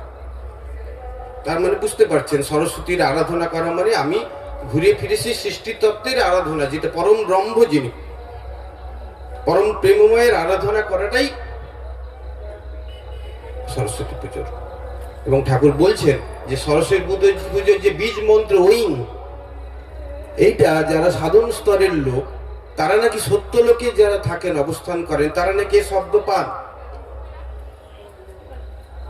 সেখানে বোঝা যায় সত্য লোক, আবার সেই ঘুরে ফিরে আসছে সত্য লোক, অসধাতু থেকে, অসধাতু মানে অস্তিত্ব, সেইকে আবার চলে এলো এই একই জ্ঞান, জ্ঞান কথা থেকে বিদ্যা, বুদ্ধি, অস্তিত্ব, পাণ্ডিত্য, কনসাসনেস, চেতনা, সবই কিন্তু মিলেমিশে একাকার আজকে জ্ঞান চ্যাপ্টারে পড়া হয়েছে। ওই জন্য অজ্ঞানতা মানুষকে উদ্বিগ্ন করে, জ্ঞান মানুষকে শান্ত করে। অজ্ঞানতাই দুঃখের কারণ, আর জ্ঞানী আনন্দ। আবার সরস্বতী, মা সরস্বতী, তিনি আবার শুভ্র বসনা, সেখান থেকে ওই শুভ্র কথা অর্থাৎ সাদা। এই সাদা আবার এই সত্য লোকের শত গুণের রঙও নাকি সাদা, শত, ওইখান থেকে আবার অস্তিত্ব আসছে। তাহলে সেই ঘুরে ফিরে একই জিনিস কিন্তু আসছে। জ্ঞান যা, বিদ্যা, বুদ্ধি, আজকে যে আমাদের প্রাসঙ্গিক যে আমাদের পুজো, গতিময়তা, সব মিলেমিশে কিন্তু একাকার হয়ে গেছে। তাই আমরা যারা এখানে উপস্থিত হয়েছি, আমি আর বেশি বাড়াবো না, আমাদের শুদ্ধ ঋত্বিক দেবতা আছেন, তিনি বলবেন। আমরা যারা এখানে উপস্থিত হয়েছি তারা, তাদের এই সময়টা নিশ্চয়ই আরো অনেক প্রাসঙ্গিক, অনেক বাইরে অনেক অনুষ্ঠান হচ্ছে, অনেকের এরকম মনে হতে পারে যে এত অনুষ্ঠান রয়েছে, এরাই সব কি করছে। এটাই ঠিক, এইটাই জীবনে করতে হবে। এবং মায়েদের ক্ষেত্রে আমি বারবার একটা কথা বলছি যে আপনাদেরকেই দায়িত্ব নিতে হবে, যেহেতু নারী সাবজেক্ট এই অনুষ্ঠানে, আপনাদেরকেই দায়িত্ব নিতে হবে সমাজ সংস্কার করার জন্য। আর এই যে মেয়েরা আজকে শাড়ি পরে বেরিয়েছে, ঠিক আছে, কিছু অসুবিধা নেই। শাড়ি পরলেই যে সব ঠিক হয়ে গেল এমনও না, শাড়ি না পরলেই যে সব ভুল হয়ে গেল এমনও না, কিন্তু ওই কপট যেন না হয়। আমি যেন you must realise God, feel God and talk to God. সবাই ভালো থাকবেন, জয় গুরু। এরপরে আমাদের শ্রদ্ধ ঋত্বিক দেবতা শ্রী লক্ষণকান্ত শ্রী মহোদয় আপনাদের সামনে আসছে। জয় গুরু। পুরুষোত্তম ব্রহ্মস্তম্ভ বৃদ্ধাকা সদৃষ্টং নমামি, সদৃষ্টং নমামি। আজকে এখানে যারা এই শুভ অনুষ্ঠানের আয়োজন করেছেন বাণী বন্দনায়, আমি তাদের খুব স্বাগত জানাই। যে বেশিরভাগ জায়গায় যে সরস্বতী সম্বন্ধে জ্ঞান অর্জন করবে, এর জন্য একটা সভা দরকার, ধর্মসভা দরকার। এই সাধুবাদ জানাই এনারা এখানে করেছেন। দয়ালের চরণে প্রণাম জানিয়ে আমার শ্রদ্ধ ঋত্বিক দেবতাগণ এবং মায়েরা, ছোট ছোট ভাই বোনেরা, সবাইকে যথাযোগ্য প্রণাম প্রীতি জয়গুরু জানিয়ে অল্প দু চার কথা বলবো, পরে অনুষ্ঠান আছে। আমাদের যারা আগে বললেন, আমার শুনতে এত ভালো লাগছিল যে আর আমি একটু কিছু বলবো ইচ্ছে নেই, কেন আমারও তো জানার ইচ্ছা। এত সুন্দর সুন্দর বললেন এনারা। ঠাকুরের এই ছোট ছোট গ্রন্থ থেকে এক জায়গায় পেয়েছিলাম, তিনি বলছেন গায়ত্রী রস উপনিষদে এই বাণীটি আছে, সরস্বত্যা সর্বে বেদা অভবন। অর্থাৎ আমাদের যে বেদ বা জ্ঞান সমস্ত ওই সরস্বতী থেকে এসেছে, সৃষ্টি হয়েছে। তাই ওই উপনিষদে আছে সরস্বত্যা সর্বা বেদা অববন, অর্থাৎ সমস্ত বেদের বা জ্ঞানের কথা ওই সরস্বতী থেকে এসেছে। তাহলে এই সরস্বতী কে এসে? এই যে আমাদের কীর্তিনাথ দা বললেন যে বিকাশ ব্যাকুল গতি যার সংস্কৃতি, তিনিই সরস্বতী। ঠাকুরের ছড়ায় পেয়েছিলাম এই সরস্বতীকে উপলব্ধি করতে গেলে নাকি তার গুণরাজি চরিত্রগত করতে হয়, তা নাহলে সরস্বতীর পুজো করলে কিচ্ছু বোঝা যাবে না। একটু ছড়া দিয়ে বলি। বলছেন, ঠাকুর দেবতার গুণরাজি চরিত্রে যার বিকাশ পায়, ঠিক জানিস প্রাপ্তি তোমার পদে পদেই পিছু ধায়। প্রাপ্তি মানে আমি যেটা হতে চাই। এনারা বললেন না, ভালো মা হও, ভালো ছেলে হও, কি করে হবে? ঠাকুর অনুকূলচন্দ্র একটি ছড়ায় বললেন, ঠাকুর দেবতার গুণরাজি চরিত্রে যার বিকাশ পায়। মহাপুরুষের বাণী তো একটুখানি ভুল হলে মুশকিল হয়ে যায়। তিনি বলতে পারতেন, ঠাকুর দেবতার গুণরাজি যার চরিত্রে মূর্ত হয়। তিনি মূর্ত না বলে বিকাশ বললেন কেন? না মূর্ত হলে কি হবে? না আমি জ্ঞানী হলাম, পণ্ডিত হলাম, কিন্তু কারো কাছে আমি সেটা তুলে ধরিনি, বিকাশ প্রকাশ হলো না, কিছু দাম নেই। যেমন দেখবেন বর্তমানে কত নেতা আছে, কত পণ্ডিত আছে জগতে, তার ভেতরে কিন্তু সমস্ত মশলা অর্থাৎ জ্ঞানের ভান্ডার সব দেওয়া আছে, বিকাশ নেই, প্রকাশ নেই। কিটা প্রকাশ পাচ্ছে? অ্যানিমিলিটি প্রকাশ পাচ্ছে, হিউম্যানিটি প্রকাশ পাচ্ছে না। কেন? না সরস্বতীর আরাধনা তারা করে না। আরাধনা বলতে বুঝে ওই আমার ঠাকুর মশাই বললেন, ভরতদা পুজো করে চলে এসছি। আরাধনা বলতে তারা বুঝে বামুন ঠাকুর যখন পূজা করলেন ওই আমার আরাধনা হয়ে গেল। নিজে না তপস্যা করলে তাকে কি বোঝা যাবে? তাই কোন নেতা, কোন পণ্ডিত সমাজের বুকে আজকে দেখা যাচ্ছে যারা তথাকথিত স্কুলে শিক্ষকতা করছেন, যারা সমাজকে পরিচালনা করছেন, কিছুতেই মানুষকে ঠিক করতে পারছেন না। কত দল গঠন হয়ে যাচ্ছে, শুধু একটা মাত্র পদ বাদ দিয়ে যত আন্দোলন করতে যাচ্ছে, কোনো আন্দোলনই টিকছে না। ঠাকুর অনুকূলচন্দ্র বললেন, আদর্শকে ঘায়েল করে চুক্তির উপায় বানতে দল, যতই যাবি পড়বি ঘুরে, হাতে হাতেই দেখবি ফল। তাহলে আমরা আরাধনা করলে কি হয়? আমাদের কীর্তিবাবু বললেন, অনুভূতির রাজ্যে যাওয়া যায়। অনুভূতি মানে যে জগতে গেলে, যে জ্ঞান অর্জন হলে মানুষ আর ভুল করতে চাইবে না। কেন? আমাদের ভেতরে তো দুটো ইচ্ছা আছে, আমার ব্যক্তিগত ইচ্ছা আছে, আবার আমার আরেকটা ইচ্ছা আছে, কেউ আমাকে দেখিয়ে দেবে, সেইটাই আমি মেনে চলবো। তাই তারা দয়া করে সৃষ্টিকর্তা এই সরস্বতী স্বয়ং পৃথিবীতে একবার আসেন, এসে বলে আমি তোমাদের দেখিয়ে দেব। তাই গীতায় বলছে না, মাম একং শরণং ব্রজ, আমাকে অনুসরণ করো। আবার না যদি অনুসরণ করি, আমার ভেতরে অনেক ইচ্ছা আছে, আমি নিজেও অনেক কিছু করতে পারি, সে করায় কি হবে? ওই যে ঠাকুর পুজো করে চলে গেলেন, আমি আমার মনে করে থাকলাম। ওই যে বললেন না, শুভ্রা বসনা, মানে সাদা, সাদার প্রতীক কি গো? শুভ্রের প্রতীক কি? শান্তি, তার প্রতীক হলো শান্তি। আর শুভ্র বসনা, তাহলে এই যে বলছেন, এই যে এই ঈশ্বরের অর্থাৎ সরস্বতীকে বলা হচ্ছে বাণী, বাকেশ্বরী, ভারতী, গিরি, বীণা। আর হাতে বীণা কেন? আমরা কিন্তু এখনো পর্যন্ত স্কুলে শিক্ষকতা করেছি, আমিও কিছু সময়, কিন্তু আমরা তখন কাউকে বলিনি যে বীণা হাতে কেন। কেউ কি জানেন?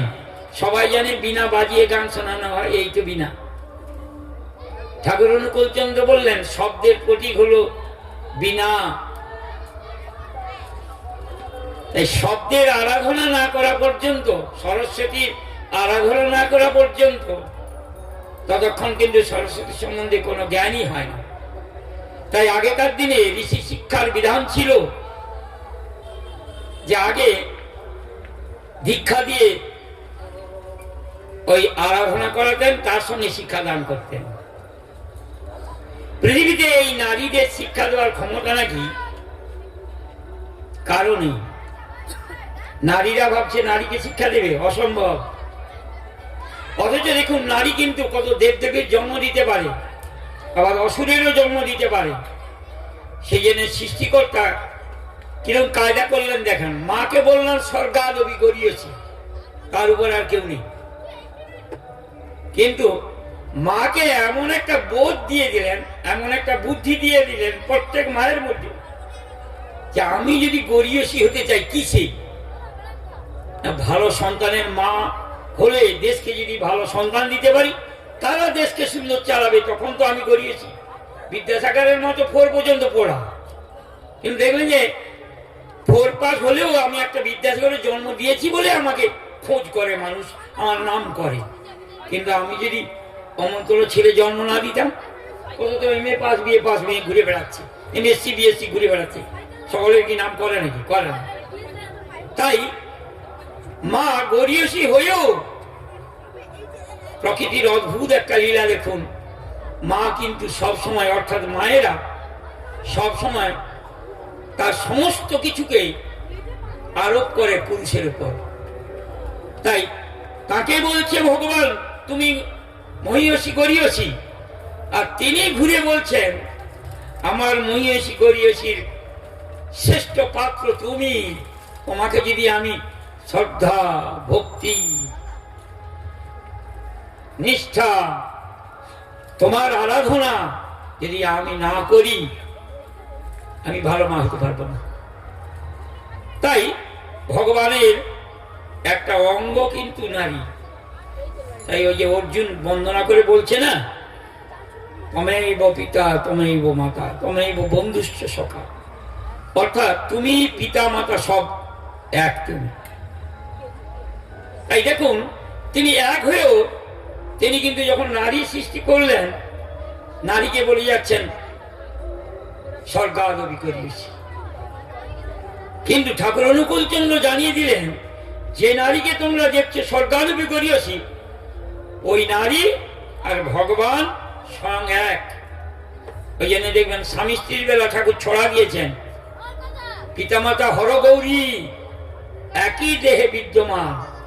এইবারে একটি খুব গুরুত্বপূর্ণ কথা বলেছেন, সাধনা যার যেমন তর দেব দেবীর অধিষ্ঠান। তুমি সাধনা করবে না মা, তুমি দেব দেবীকে গর্ভে ধারণ করবে, অসম্ভব।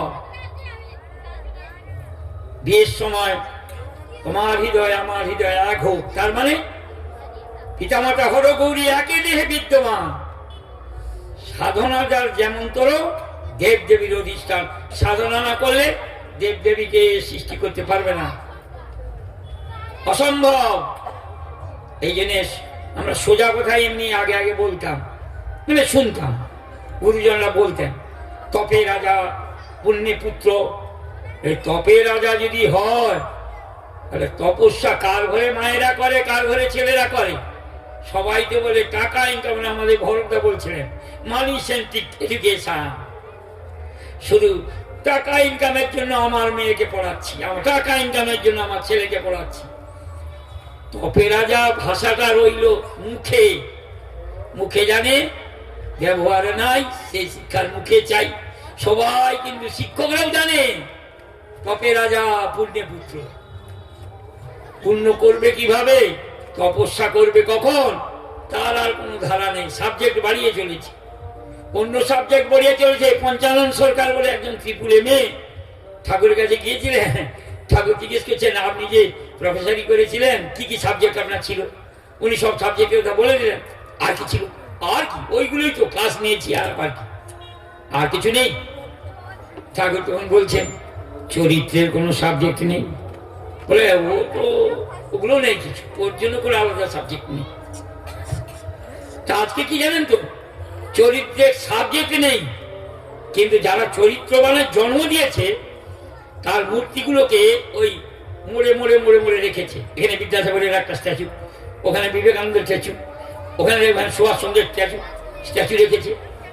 ছেলেরা যেন ওই স্ট্যাচুটাকে দেখেই তার মতো হয়ে যাবে, আর কিছু করার দরকার নেই, ওই স্ট্যাচুগুলোকে দেখলেই হয়ে যাবে। আমাদের দেশে বড় বড় সব বিদগ্ধ পণ্ডিতদের মাথায় ওই স্ট্যাচু দেখিয়ে মানুষকে নাকি বড় করবে।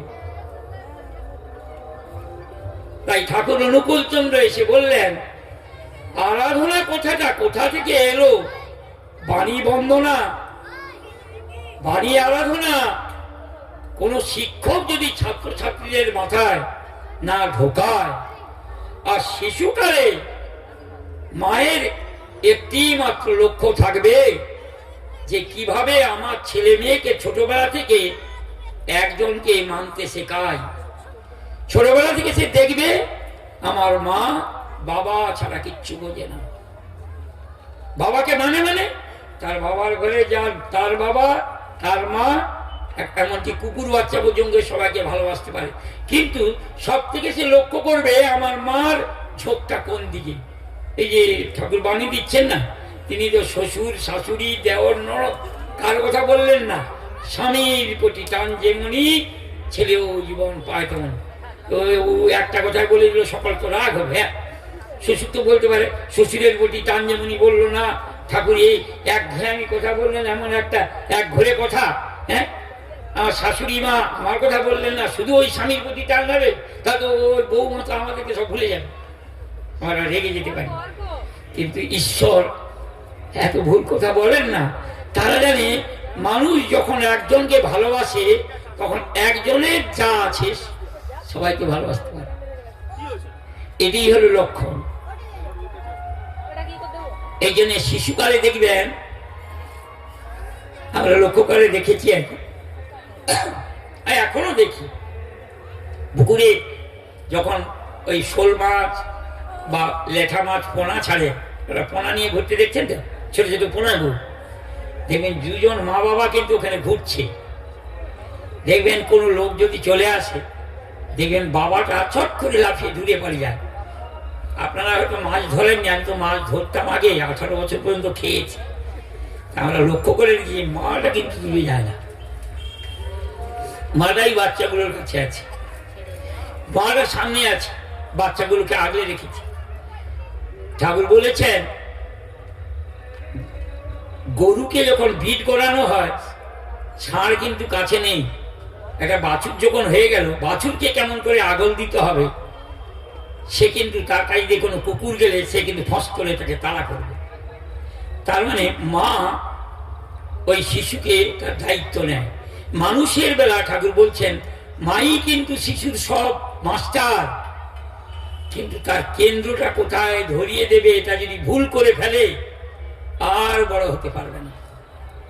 ওই জন্য ঠাকুর অনুকূল চন্দ্র বলছেন, ছেলেকে নিয়ে মা কত কিছু করছে, কিন্তু তার সব সময়ের জন্য শ্রেষ্ঠ টান থাকবে স্বামীর প্রতি। ওই জন্য বাণীটা দিচ্ছেন, ছেলের চাইতেও স্বামীর প্রীতি সতী নারীর প্রধান নীতি। কেন বললেন না, ওই এক টানের উপর পৃথিবীতে বড় হয়। ওই জন্য অনেকে দেখবেন একজন মহারাজ আমাকে একদিন বলছে আজ, আমি বলি আপনি এতগুলো ফটো বসিয়ে উপাসনা কেমন করেন? এই বিবেকানন্দ আছে, সারদা আছে, কালী আছে, রামকৃষ্ণ আছে। না বলে দেখুন লক্ষ্য যদি আপনার এক থাকে এতগুলো থাকলো কেন? তিনি বলে দিলেন, কিন্তু হবে না।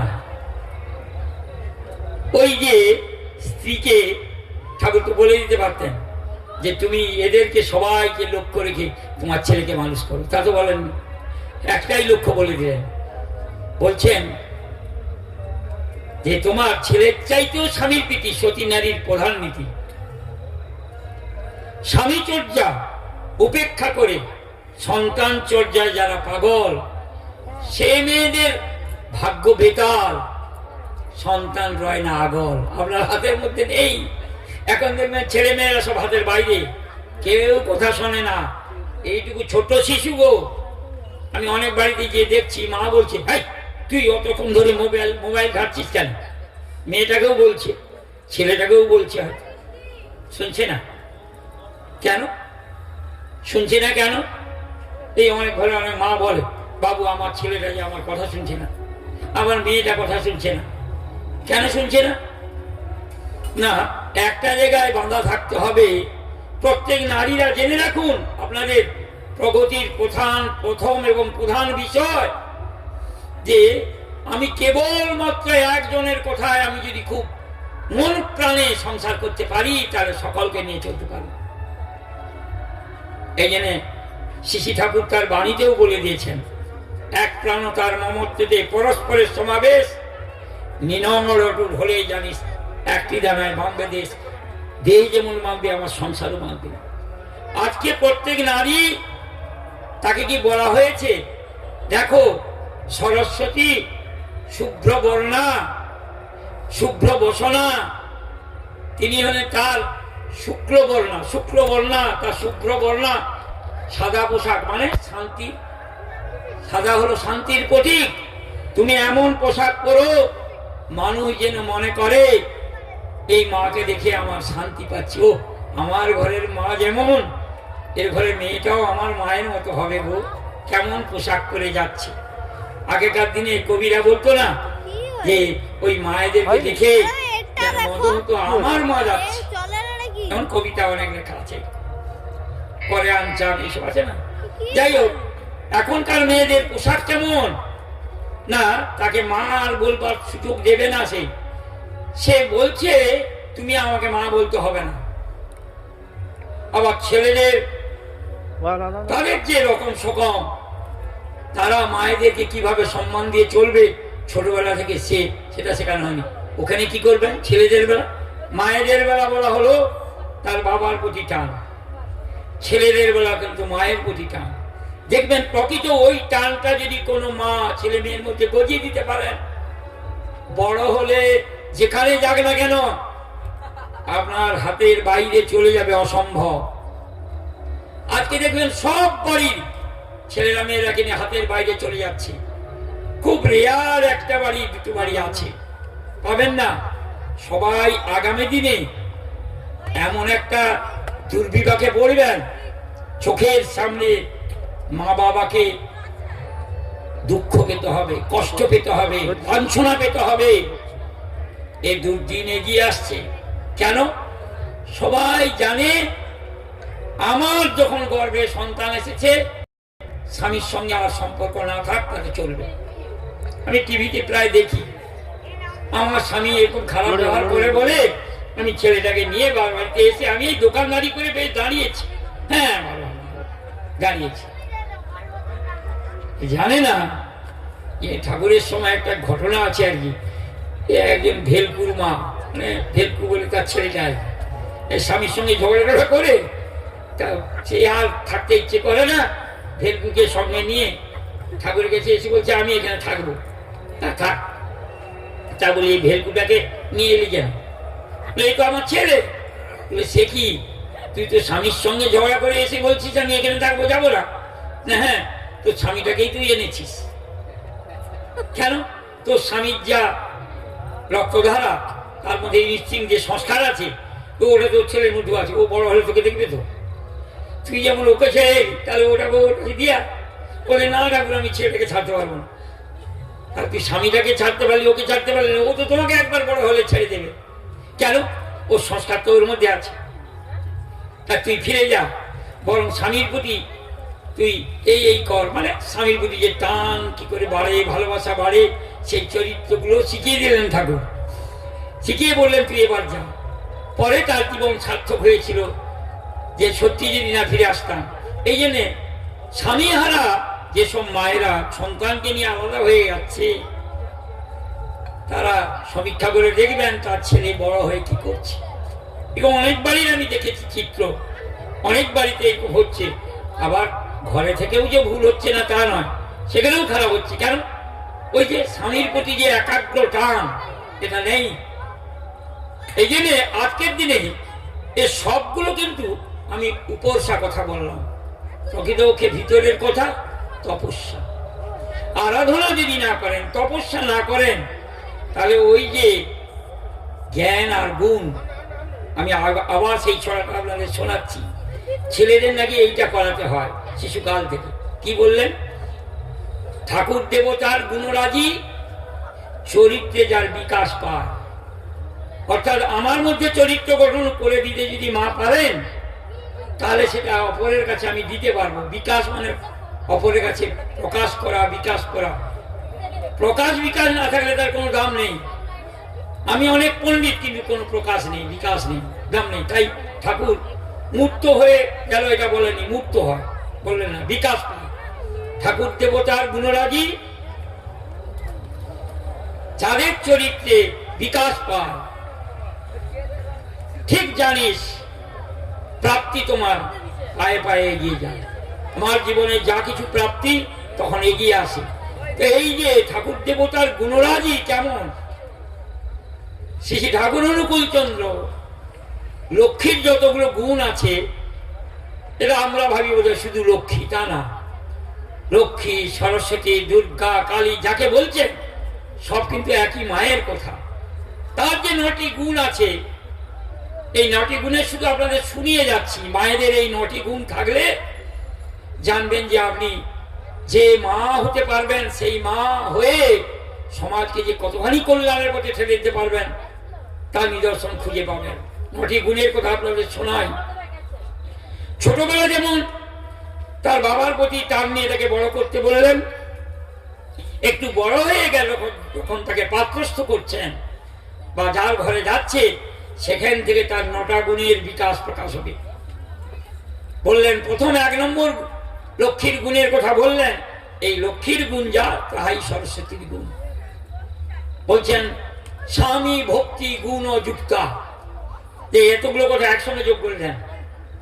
স্বামীর প্রতি ভক্তি, গুণ যুক্ত করতে বললেন একসঙ্গে।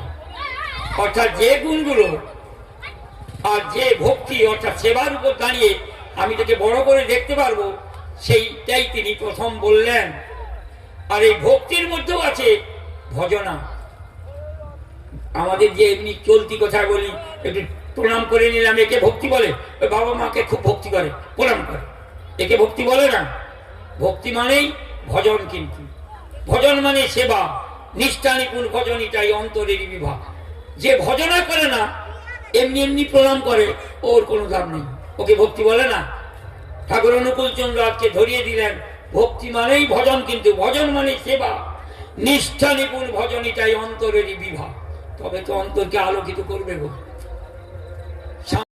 একহম বহুশ্যাম, আমি এক, বহু হয়েছি। তাই তো অর্জুন বলছে তমেব পিতা তমেব মাতা। তিনি একাধারে পিতা মাতা। এটা বাণীর মধ্যে শুনে আমরা বিশ্বাস করতে পারছি না যে তিনি একাধারে পিতা একাধারে মাতা। ঠাকুর অনুকূল চন্দ্রকে স্বয়ং পরীক্ষা দিতে হয়েছিল, শুনে আছে? পরীক্ষা দিতে হয়েছিল। তার একজন শিষ্য ছিলেন, তার নাম কৃষ্ণপ্রসন্ন ভট্টাচার্য। তিনি শিবিরমনের সঙ্গে রিসার্চ করেছেন। তিনি এসে একবার বলছেন, ভগবান একাধারে পিতা একাধারে মাতা, তা আপনি আমাকে প্রত্যক্ষ আমাকে প্রমাণ দিতে হবে। ঠাকুর তাতে 1 দিন না 2 দিন সময় দিয়ে বললেন, তাহলে অমুক সময়ে আসুন, আপনাকে প্রমাণ করে দেবো। আপনি তো বৈজ্ঞানিক মানুষ, MSc পাস করেছেন, আপনাকে আমি দেখাবো। যখন এসে গেলেন একটু দূরে দাঁড়িয়ে আছেন, খালি গায়ে বসে আছেন, মাইগুলো বড় হয়ে ফুলে আছে। বলছেন, ও কেষ্টদা, আমার মাইগুলো তো আগে দেখেছেন না? হ্যাঁ। এখন কেমন দেখছেন? বলে, এখন কেন খুব বড় বড় দেখছি। দেখছেন? আচ্ছা, আপনি যে মায়ের কোলে বসে মাই খেতেন, সে মাই, সেই দুধটার স্বাদ কেমন? কেউ আবার মনে রাখতে পারে নাকি? আপনাদের কারো মনে আছে নাকি? মায়ের দুধ খেয়ে যখন বড় হয়েছিলেন, সে স্বাদটা কেমন? বড় হওয়ার পরে লোকে বলে মায়ের দুধ খেতে খুব সুন্দর, কিন্তু আপনার কি মনে আছে? আপনি যে খেয়েছিলেন, আপনার মনে আছে? কারো মনে নেই। কেষ্টদাও বলছেন, সে আবার মনে থাকে নাকি? তাহলে এখন একবার খেয়ে দেখুন। কেষ্টদা লজ্জাবোধ করছে, কি করে যাই তার কাছে। ঠাকুর জোর করে সামনাসামনি আসতে হাত ধরে টেনে নিয়ে করে বসালেন, বসিয়ে খাওয়ালেন, এখানে খাওয়ালেন, এখানে খাওয়ালেন। খাবার পর ছেড়ে দিলেন। বলছেন, কেমন লাগলো? বলে, আমি তো বৈজ্ঞানিক মানুষ, অনেক পশুর দুধকেও পরীক্ষা করে খেয়েছি, দেখেছি। এমনকি গাই দুধ সর্বশ্রেষ্ঠ দুধ আমরা জানি, তথাপি আপনি যে দুধ খাওয়ালেন এত অমৃতের মতো লাগলো, এ আমি কখনো ভাবিনি যে এত সুন্দর। লোকের মুখে শুনি, হ্যাঁ মায়ের দুধ শ্রেষ্ঠ, কিন্তু কেউ তো তা মনে রাখে না। ঠিক কয়েক মিনিট পরে আগে যেমন ছিলেন তেমনি হয়ে গেলেন। বাস্তব তিনি দেখালেন, ভগবান সর্বশৈবীর শৈব, তিনি সবের শ্রেষ্ঠ, তিনি সবটা দেখাতে পারেন, তিনি সব। তাই তিনি একাধারে নারী, একাধারে পুরুষ, তাই ঈশ্বর এক বলা হয়েছে। তাই এই যে আমরা রাধা কৃষ্ণ দেখি, রাধা হলো ওই তার শক্তি, তার ওই নারী শক্তি তার মধ্যে প্রকাশ।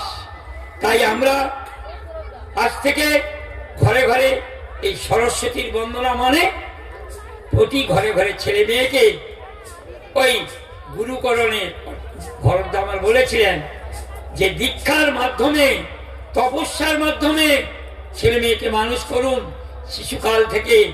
তাহলে দেখতে পাবেন দেবতা বলে ভাষাটা বইয়ে লেখা আছে, দেবী বলে বইয়ে লেখা আছে। আজকে আমরা দেব দেবী দেখতে পাচ্ছি না, পাবেন। আগেকার গল্পগুলো শুধু শোনা হবে যে হ্যাঁ সুভাষচন্দ্র দেবতার মতো মানুষ, বিদ্যাসাগর দেবতার মতো মানুষ, রবি ঠাকুর দেবতার মতো মানুষ, বিদ্যাসাগর দেবতার মতো মানুষ। কিন্তু আপনাদের তো ভাবতে হবে আমাদের ঘরে ওই দেবতা পাবো কেমন করে, হবে কেমন করে। আজ থেকে প্রতিজ্ঞা করুন, আমরা প্রতি ঘরে ঘরে ছেলে মেয়েদের এই দীক্ষার মাধ্যমে, সাধনার মাধ্যমে, তপস্যার মাধ্যমে তাদের জীবন গড়ে উঠবে, এই প্রতিজ্ঞা নিয়ে বাড়ি যান। যারা দূরভাষে শুনছেন তাদের অনুরোধ করি তারাও এটি মাথায় নিন, তাহলে দেখবেন আপনার জীবন ধন্য হবে, সমাজ রাষ্ট্র ধন্য হয়ে উঠবে। সকলের মঙ্গল দীর্ঘায় সুস্থ সবল কামনা করে কথা শেষ করলাম। বন্দে দাদা ধরি দিলেন, ধরি দেন। বন্দে পুরুষোত্তম, বন্দে পুরুষোত্তম, বন্দে আর্য পিতৃ, বন্দে আর্য পিতৃ, বন্দে মাতৃবর্গা, বন্দে মাতৃবর্গা।